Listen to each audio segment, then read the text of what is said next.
वो है electrical measuring instrument यानी वैद्युत मापक यंत्र।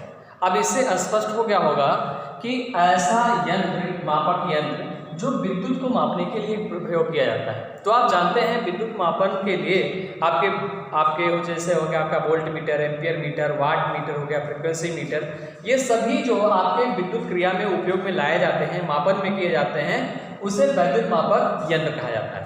अच्छा, ये जो वैद्युत मापक यंत्र होते हैं वो किसी न किसी बात पर क्या होते हैं, निर्भर होते हैं। और वो जो बात है वो जिन पर निर्भर होते हैं, मैं उसको भी बताता हूँ कि कैसे किन किन बातों पर वो उनकी रीडिंग जो होती है, उनके जो मापन की क्रिया होती है, जो पद्धति होती है, वो किन बातों पर निर्भर करती है। तो इस तरीके से ये बात आती है कि वैद्युत मापक यंत्र जो होते हैं वे 4 बातों पर निर्भर करते हैं। एक हो गया आपका स्थिर वैद्युत प्रभाव, दूसरा हो गया वैद्युत चुंबकीय प्रभाव, तीसरा हो गया वैद्युत ऊष्मीय प्रभाव यानी ऊष्मा के द्वारा अपना प्रभाव देते हैं, माप यंत्र में प्रयोग किए जाते हैं, और चौथा हो गया वैद्युत रासायनिक प्रभाव यानी इलेक्ट्रो आपके केमिकल इफेक्ट जो होते हैं। तो इस तरीके से या तो विद्युत क्रिया पर उसका प्रभाव होगा, या उसका मैग्नेटिक प्रभाव होगा, या ऊष्मीय आपका होगा हीट के द्वारा, या आपका केमिकल प्रभाव होगा।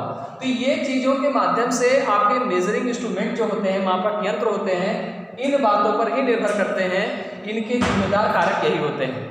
तो इस तरीके से इसके अलावा जब मेजरिंग इंस्ट्रूमेंट की बात आ गई तो इन्हें 2 भागों में बांट दिया गया, और वो जो 2 भाग हैं, एक कहा गया प्राथमिक और दूसरा कहा गया द्वितीयक। तो जानते हैं इसके बारे में। तो इस तरीके से आपके हो गए वैद्युत मापक यंत्र की जो बात आई, उसमें हो गया एक प्राथमिक यंत्र और दूसरा हो गया आपका द्वितीयक यंत्र। और ये प्राथमिक यंत्र की बात आती है तो वैद्युत मापक में एक ऐसा यंत्र सिर्फ उसके क्षेत्र को दर्शाए, उसको केवल मेजरिंग के लिए उपयोग किया जाए, केवल उसके मार्ग को ही दर्शा पाए, उसे कहा जाता है प्राथमिक यंत्र। जैसे आपका चुंबकीय आपका क्षेत्र होता है, कंपास हो गया, तो वो आपके क्षेत्र को दर्शाता है, इस नाते वो क्या कहलाता है, आपका प्राथमिक यंत्र में कहलाया है। दूसरा हो गया आपका ये जैसे एक चुंबकीय सुई हो गई, और दूसरा हो गया आपका गैल्वेनोमीटर। ये क्या करते हैं, सिर्फ आपके जैसे गैल्वेनोमीटर की बात आती है तो ये सिर्फ धारा के दिशा को दर्शा देता है कि हाँ इसमें से करंट फ्लो हो रहा है कि नहीं फ्लो हो रहा है, लेकिन इसकी कोई रीडिंग नहीं आती है। इसी तरीके से द्वितीयक यंत्र को जो रखा गया, इसमें खास बात यह है कि ये वैद्युत मापक यंत्र में उसके साथ साथ उसकी रीडिंग भी उपस्थित करता है, उसकी रीडिंग भी बताता है। जैसे आपके वोल्ट मीटर हो गए, एम्पियर मीटर हो गया आपका, तो ये अलग अलग प्रकार के आपके हो गए और भी कई मीटर, लेकिन द्वितीयक यंत्र के अंतर्गत भी अलग अलग रूपों में रखा गया। इसको भी 3 भागों में डिवाइड किया गया, और जो 3 भाग हैं, इसके 3 जो आपके आते हैं वो कुछ इस प्रकार के हैं। देखिए, तो इस तरीके से देखेंगे कि जो द्वितीयक यंत्र जो बात आया वो भी आपका होता है 3 बातों पर निर्भर किया। एक हो गया सूचक आपके यंत्र आ गए उसमें, दूसरा आ गया रिकॉर्डिंग आपके यंत्र आ गए, और तीसरा आ गया इंटीग्रेटिंग आपके यंत्र आ गए। यानी द्वितीयक यंत्र को भी 3 भागों में बांटा गया। एक हो गया सूचक, दूसरा हो गया रिकॉर्डिंग, और तीसरा हो गया इंटीग्रेटिंग। अब बात आती है कि सूचक यंत्र कौन कौन से हैं, यानी सिर्फ जो सूचना दें, यानी जब हमारी विद्युत क्रिया संपन्न हो रही है, धारा प्रवाहित हो रही हो, तो वो सूचना दें, वो रीडिंग दें, वो दर्शाएं, इंडिकेट करें, वो आपका कहलाता है सूचक यंत्र। इसमें जो मीटर आते हैं वो आपके एम्पियर मीटर हो गए, वोल्ट मीटर हो गया, ओम मीटर हो गया, ये सब क्या है द्वितीयक यंत्र के अंतर्गत, आपके सूचक यंत्र के अंतर्गत आते हैं।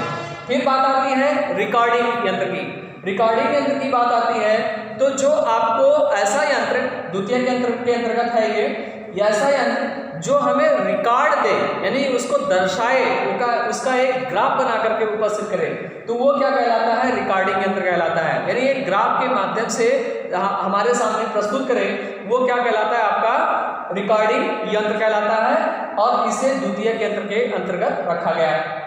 अब इसमें जो हो गया रिकॉर्डिंग वोल्ट मीटर रखे गए, रिकॉर्डिंग पावर फैक्टर मीटर रखे गए। आप देखेंगे ईसीजी भी आपका होता है जो डॉक्टर आपके नापते हैं हार्ट की व्यवस्था को, उसमें बीप को, तो इस तरीके से वो भी होता है ईसीजी कि उसमें भी एक ग्राफ के माध्यम से पूरा दर्शाया जाता है, तो वह भी एक रिकॉर्डिंग ग्राफ के अंतर्गत है, यानी द्वितीयक यंत्र के अंतर्गत आता है ये चीजें। फिर आपका आता है तीसरा इंटीग्रेटिंग। इंटीग्रेटिंग का क्या मतलब है? द्वितीयक यंत्र का एक ऐसा यंत्र है ये कि जो पूरा होल एंड सोल यानी कि ऑल इज ऑल पूरा आपको सूचित करके दे दे। जैसे आपका हो गया किलोवाट घंटा मीटर, तो वो किलोवाट घंटा मीटर क्या करता है?